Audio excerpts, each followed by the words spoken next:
नाज़रीन, आज हम बात करेंगे एक बहुत ही इम्पोर्टेंट टॉपिक के बारे में जो कि फार्मेसी में इंक्लूडेड है। तो चलिए चलते हैं without wasting time.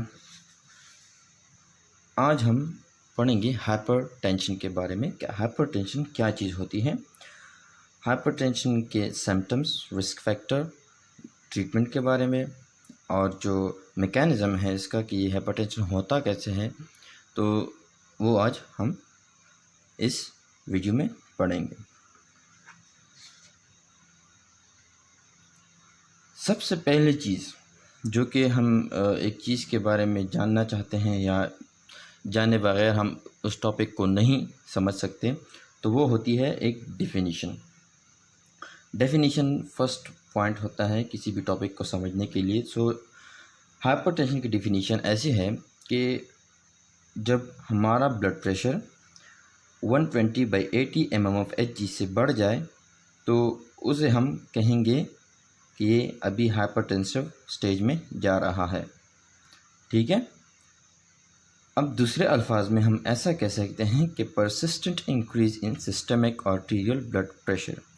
Systemic arterial blood pressure अगर मुसलसल ज़्यादा रहे तो उसकी वजह से हम कह सकते हैं कि ये पेशेंट जो है ये हाइपरटेंसिव है। अब अगर हम और भी सादा अल्फाज में कहें तो सिस्टोलिक प्रेशर जो है वो 135 to 140 mmHg और डायस्टोलिक प्रेशर जो है वो ग्रेटर देन 90 हो, तब हम कह सकते हैं कि ये एक हाइपरटेंसिव पेशेंट है। ये जो मैं वर्ड्स बता रहा हूँ, ये जो पॉइंट्स में मैं बता रहा हूँ, ये डिफिनीशन को एक डिफिनीशन का ख़ुलासा है कि भाई इसको अगर हम एक पूरे पैराग्राफ में लिखे तो इससे अच्छा मैंने एक पॉइंट्स में लिखा हुआ है ताकि आपको अच्छी तरह समझ आए। ये जो है एसिम्प्टोमेटिक रहता है, जैसे कि इसके सिम्टम्स वगैरह इतने ख़ास नहीं होते, तो इसलिए होते हैं मगर एसिम्प्टोमेटिक होता है, मतलब हम फील नहीं कर सकते इसको कि भाई इसके क्या हमें क्या हो रहा है और क्या नहीं हो रहा है। इसी वजह से हम इसको साइलेंट किलर का भी नाम भी दे सकते हैं। ये जो है एक CVS डिजीज़ है, उसके साथ जो है ना ये एसोसिएटेड होता है। मतलब अगर हम कहें कि हाइपरटेंशन जो है वो CVS डिजीज़ के रिस्क को इंक्रीज़ करता है। Prevalence increases with age. इसका मतलब ये हुआ कि इसकी जो प्रिवेलेंस है, इसकी जो परसिस्टेंसी है वो एज के साथ ज़्यादा होती जाती है। मतलब कि अगर हम अभी फॉर एग्ज़ाम्पल 40 ईयर ओल्ड है तो उसको जो है ना थोड़ी हाइपरटेंशन की जो स्टेज है वो कम होगा थोड़ा। अगर हम एज एज होने लगे, मतलब कि 50 हो जाए, 60 हो जाए, तो ये जो इसकी प्रिवेलेंस है, जो इसकी परसिस्टेंसी है वो ज़्यादा होती जाती है। इसलिए हम कह सकते हैं कि इसकी जो प्रिवेलेंस है वो एज के साथ इंक्रीज़ होती है। डेफिनेशन को समझने के बाद हम इसकी कॉजेज़ के बारे में बात करते हैं कि इसकी कॉजेज़ क्या होती है, और ये कॉजेज़ के साथ मैं जो है ना इसके साथ जो टाइप्स हैं वो भी इंक्लूड कर रहा हूँ, क्योंकि अगर मैं टाइप इसके साथ इंक्लूड करूँगा तो आपको ज़्यादा अच्छी तरह समझ आएंगी। तो causes can be two type of causes can be there। सो एक है प्राइमरी कॉज है, एक है सेकेंडरी कॉज। ठीक है। तो जो प्राइमरी कॉजेज़ हैं वो हैं 90 to 95% है, जो कि अननोन कॉजेज़ हैं। मतलब हमें पता नहीं होता है, हमें पता नहीं है कि वो कौन सी कॉजेज़ हैं जिसकी वजह से हाइपरटेंशन कॉज हो रही है। ये जो है प्राइमरी कॉजेज़ में आते हैं, जो कि 90 to 95% हैं। ठीक है। अब प्राइमरी कॉज को हम अगर डिफ़ाइन करें तो ये जो है ना मे और मे नॉट बी। इसका मतलब ये कि अगर ये शायद हैं और या शायद नहीं हैं, किसकी वजह से? Ross over activity. रॉस जो है ये अभी हम आगे एक मैकेनिज़्म है, इसको हम पढ़ेंगे। तो रॉस की ओवर एक्टिविटी की वजह से मे बी प्राइमरी हाइपरटेंशन जो है ना वो कॉज होती है। तो इसको जो है ना हम क्योर नहीं कर सकते, मगर इसको हम कंट्रोल ज़रूर कर सकते हैं एप्रोप्रिएट थेरेपी के साथ। ठीक है। जेनेटिक फैक्टर जो है वो भी एक अहम रोल प्ले करते हैं प्राइमरी हाइपरटेंशन में। एज जो है ये प्राइमरी में कॉजेज़ बता रहा हूँ, तो ये प्राइमरी हाइपरटेंशन बी है। ठीक है, तो प्राइमरी हाइपरटेंशन असल में इसका मतलब यही होता है कि जो टाइप्स में आता है, ये इसका मतलब यही है कि भाई ये जो है अननोन कॉजेज़ की वजह से मतलब कोई सेकंड जो है वो पार्ट जो है वो नहीं इन्वॉल्व हाइपरटेंशन काज करने में, तो इसलिए इसे प्राइमरी भी कहा जाता है। और इससे जो है हम नाम दे रहे हैं प्राइमरी हाइपरटेंशन, ऐसा मैंने भी कहा कि हम इसे प्राइमरी हाइपरटेंशन भी कहते हैं। जैसा कि अभी हमने प्राइमरी कॉजेज़ को डिस्कस किया, अब हम सेकेंडरी कॉजेज़ को डिस्कस करेंगे। इसे हम सेकेंडरी हाइपरटेंशन भी कह सकते हैं। तो सेकेंडरी कॉजेज़ कौन सी होती हैं, जो कि अंडरलाइंग डिजीज़ और मेडिकेशन जो है उसको हम इस्तेमाल करें, उसकी वजह से जोन सी हाइपरटेंशन कॉज हो, उसे हम कहते हैं सेकेंडरी कॉजेज़। तो या हम उसे सेकेंडरी हाइपरटेंशन भी कह सकते हैं। जो इसकी परसेंटेज है वो है 10 to 5% है। मतलब ये हुआ कि इसकी परसेंटेज कम है, मतलब जैसे कि कोई डिजीज़ हो तो उसकी वजह से जो है ना हमें हाइपरटेंशन के होने के चांसेस कम होते हैं।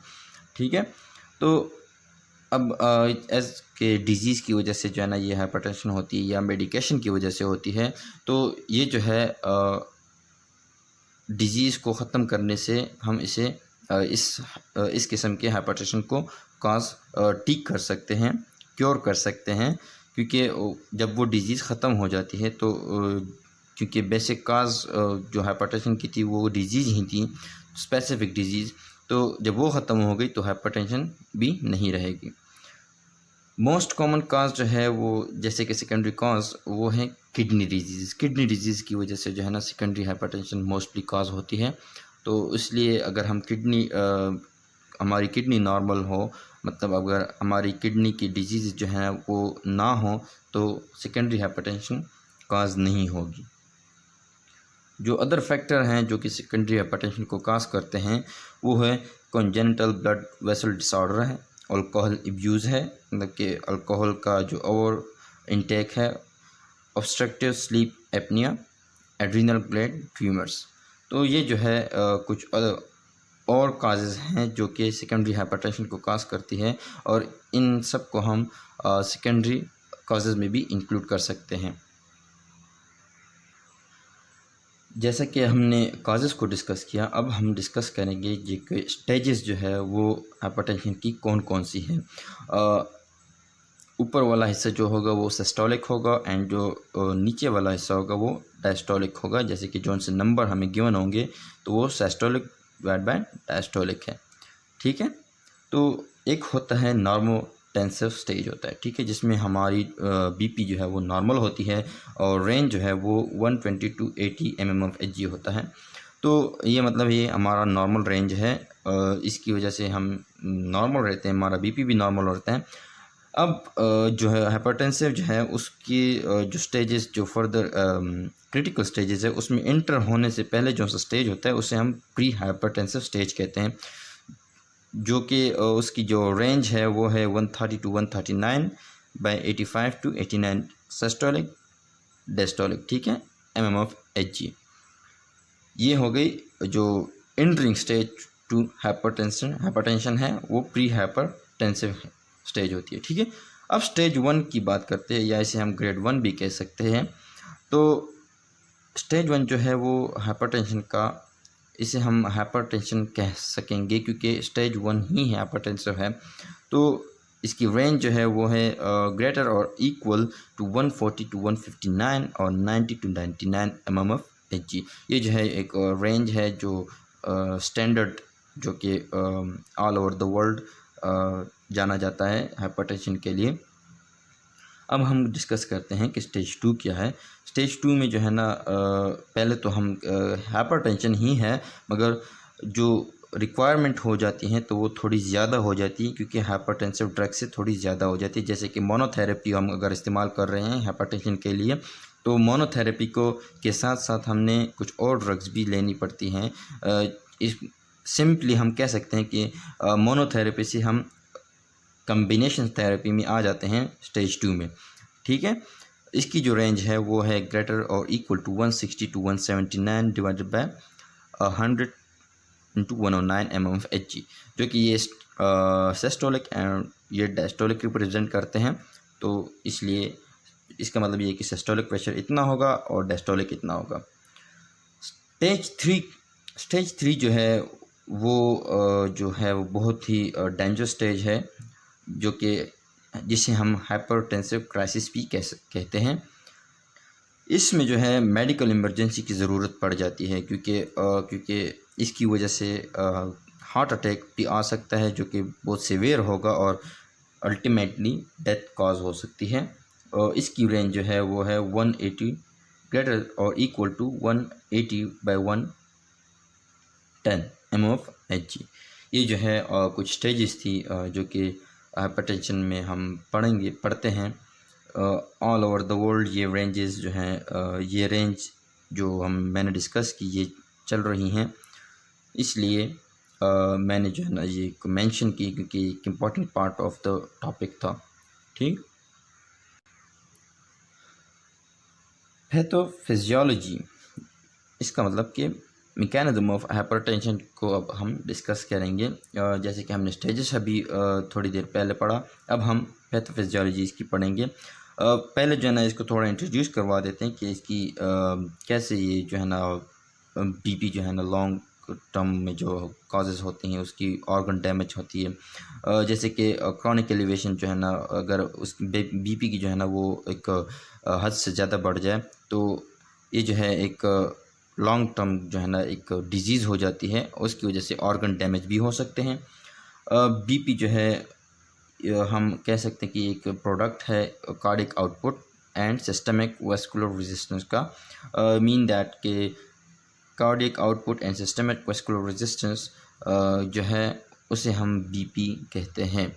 इसका जो प्रोडक्ट है उसे हम बीपी कहते हैं। ठीक है। पेशेंट विद आर्टीरियल हाइपरटेंशन, मतलब कि आर्टीरियल की जो फ्लो है वो ज़्यादा हो जाए तो कार्डियक आउटपुट भी ज़्यादा होगा और सिस्टमिक वेस्कुलर रेजिस्टेंस भी ज़्यादा हो जाता है। ठीक है। अब हम इन चीज़ों को जो हम अगर समझ जाते हैं तो हम मैकेनिज़्म को जो है ना अच्छी तरह पढ़ सकेंगे। थ्री मैकेनिज़्म हैं, रास endothelial dysfunction, alcohol intake. 3 main जो है ना मैकेनिज़्म है, इसे हम अभी डिस्कस करते हैं। रास मैकेनिज़्म जो कि पहला मैकेनिज़्म अभी हम डिस्कस कर रहे हैं, क्योंकि अच्छा एक रास जो है वो उसका फंक्शन नॉर्मली क्या होता है, वो होता है बीपी को रेगुलेट करना। किस तरह रेगुलेट करता है? बैलेंस जो सोडियम है, क्लोराइड है, पोटाशियम है और ब्लड वॉल्यूम है, इसको आपस में बैलेंस करके ब्लड प्रेशर जो है उसको रेगुलेट करता है। ठीक है। अब अगर कोई जो है स्टिमुलस या कोई बीमारी है एज जो है ये सेकेंडरी काज की वजह से होता है, तो अगर अभी for example we have an obese person, मतलब कि एक ओबीस पर्सन है हमारे पास, उसकी वजह से जो है ना एक स्टिमुलस आएगा किडनी पर, वो किडनी को स्टिमुलेट करके रेनिन को जो है ना वो रिलीज़ करवाता है जस्टा मेडुलरी अपैरेटस से। ठीक है। स्टिमुलस आया, किडनी पे इफ़ेक्ट किया और रेनिन की जो है ना उसकी रिलीज़ हुई। ठीक है। अब आते हैं कि एंजियोटेंसिनोजिन जो है वो कन्वर्ट हो जाता है एंजियोटेंसिन 1 को। किसकी वजह से? रेनिन की वजह से।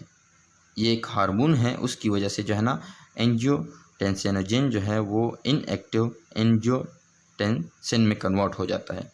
अब क्या होता है कि एक और एंजाइम आ जाता है एंजियोटेंसिन कन्वर्टिंग एंजाइम। ये जो है इनएक्टिव फॉर्म को एक्टिव फॉर्म में कन्वर्ट करके एंजियोटेंसिन 2 में कन्वर्ट कर देता है, जो कि ऑक्टापेप्टाइड है। ये जो है मेन जो है वो हम कह सकते हैं कि मेन फैक्टर है जिसकी वजह से बीपी हाई हो जाते हैं और हम हाइपरटेंसिव स्टेज में चले जाते हैं। जो इफ़ेक्ट जो ज़ाहिर होते हैं एंजियोटेंसिन 2 की वजह से वो है वेजो कंस्ट्रिक्शन है, increase blood volume by thirst, मतलब कि अगर इसका ब्लड वॉल्यूम इंक्रीज़ हो जाएगा क्योंकि हमें थर्स्ट होगी और हम बार बार पानी पिएंगे। एल्डोस्टेरॉन की जो है ना उसकी एब्जॉर्प्शन को भी इंक्रीज़ कर देता है, किसकी वजह से, जो कि response to less salt intake, ठीक है। इसकी वजह से जो है ना एल्डोस्टेरॉन की जो है ना वो भी लेवल इंक्रीज़ हो जाती है, as a result BP increase हो जाता है। ठीक हो गया, ये जो है एक रॉस का मैकेनिज़्म था। अब आते हैं सेकंड मैकेनिज़्म की तरफ जो कि एंडोथेलियल डिसफंक्शन है। एंडोथेलियल डिसफंक्शन का मतलब यह है कि एंडोथेलियल सेल्स जो है या एंडोथेलियल की जो प्रेजेंस है वो फंक्शन करना छोड़ देती है, जो कि एक हाइपरटेंशन की काज है, जिसको हम डिबेट कर सकते हैं यहाँ पे। तो इसलिए हम कह सकते हैं कि भाई एंडोथेलियल डिसफंक्शन की वजह से भी हाइपरटेंशन काज होती है। तो decrease level of nitric oxide, endothelial cells की अगर डिसफंक्शन हो जाती है तो नाइट्रिक ऑक्साइड की लेवल भी जो है ना वो डिक्रीज हो जाती है, जो कि एक पोटेंट वेजो रिलैक्सेटिव फैक्टर है। Consequences increase oxidative stress. Oxidative stress का मतलब ये है कि जो इम्बैलेंस होती है वो प्रोड्यूस हो जाती है between the production and accumulation of oxygen reactive species in cells and tissues, ठीक है। तो इसकी ये जब ऑक्सीडेटिव स्ट्रेस जब इंक्रीज़ हो जाता है तो कंसिक्वेंसली ब्लड प्रेशर भी इंक्रीज़ हो जाता है। In addition to nitric oxide, इसके अलावा जो अदर वेजो रिलैक्सिंग फैक्टर है, जैसे कि arachidonic acid metabolites, vasoactive peptides of endothelial origin are also affected. तो अगर एंडोथेलियल की जो है ना वो डिसफंक्शन हो जाती है तो इसकी वजह से लाजमी बात है कि एंडोथेलियल ओरिजिन की जो भी सब्सटेंसेस हैं, जो कि फैक्टर हैं, वो भी इफ़ेक्ट होंगे ना। तो इसकी वजह से जो रिलैक्सेशन है वो कम हो जाती है और कंस्ट्रक्शन ज़्यादा हो जाती है, इस जो कि बीपी प्रोड्यूस करते हैं, हाई बीपी प्रोड्यूस कर देते हैं। अदर जो है वेजो एक्टिव सब्सटेंसेस जो कि एंडोथेलियल ओरिजिन के हैं, एंडोथेलिन जो कि एक फैक्टर है, वो एक पोटेंट वेजो कंस्ट्रक्टर है, ठीक है, जो कि secreted by endothelial cells. Vasoactive substances जो है ना वो प्रोड्यूस हो जाते हैं अगर एंडोथेलियल की जो डिसफंक्शन हो जाए। तो जो कि वो है किसने इसको आइडेंटिफाई किया था, वो है हिकी, जिसने 1985 में इसको आइडेंटिफाई किया था। अच्छा, अब ये जो वेजो एक्टिव सब्सटेंसेस है ये कैसे अपना एक्शन एग्जर्ट करते हैं, जो कि exert its effect on vascular smooth muscle cells and counter act the activity of nitric oxide. साफ जाहिर है इस बात से कि भाई जो नाइट्रिक ऑक्साइड की एक्टिविटी जो है उसको काउंटर एक्ट करता है और वेजो कंस्ट्रक्शन काज हो जाती है इसकी वजह से, ठीक है। अब हम डिस्कस करते हैं कि तीसरा फैक्टर या तीसरा मैकेनिज़्म जो कि है वो है अल्कोहल इनटेक। अल्कोहल इनटेक की वजह से भी जो है ना ब्लड प्रेशर इंक्रीज़ हो जाता है, जैसे कि वो नाइट्रिक ऑक्साइड की जो लेवल है उसको डिक्रीज़ करके वेजो कंस्ट्रक्शन कॉज करती है, ठीक है।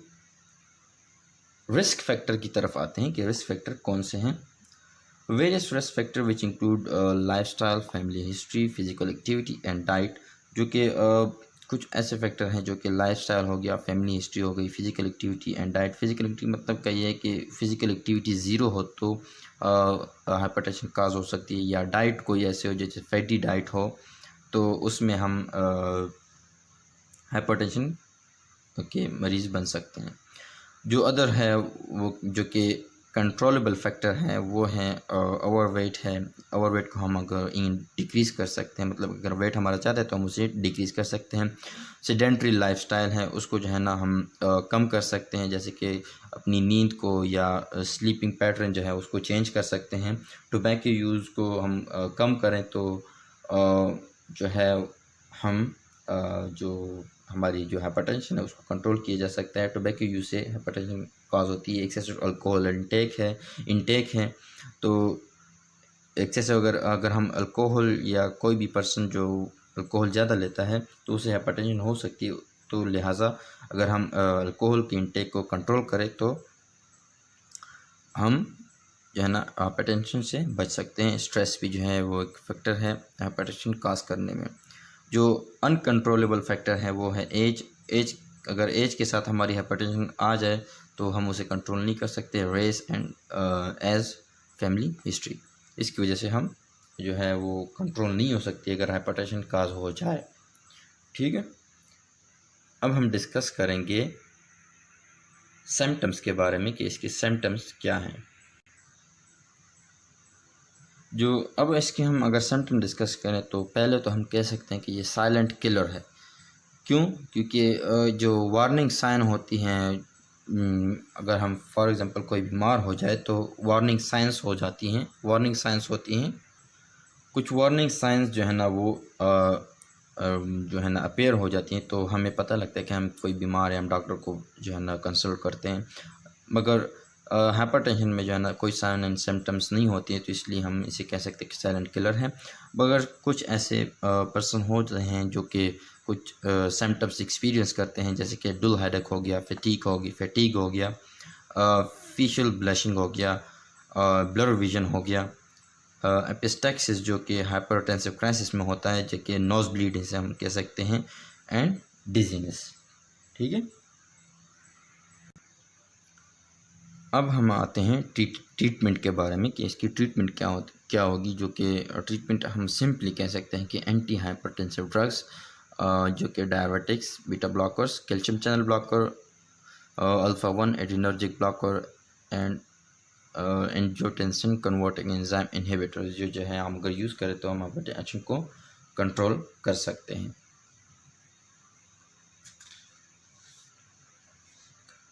Thank you for watching my video and हम अपनी नेक्स्ट वीडियो में एंटी हाइपरटेंशन के बारे में बात करेंगे, और उसके बाद कुछ मेमेनामिक्स के बारे में हम बात करेंगे, जो कि एंटी हाइपरटेंसिव ड्रग्स की होगी। तो इसलिए सब्सक्राइब करें मेरे चैनल को and always be happy. Thank you.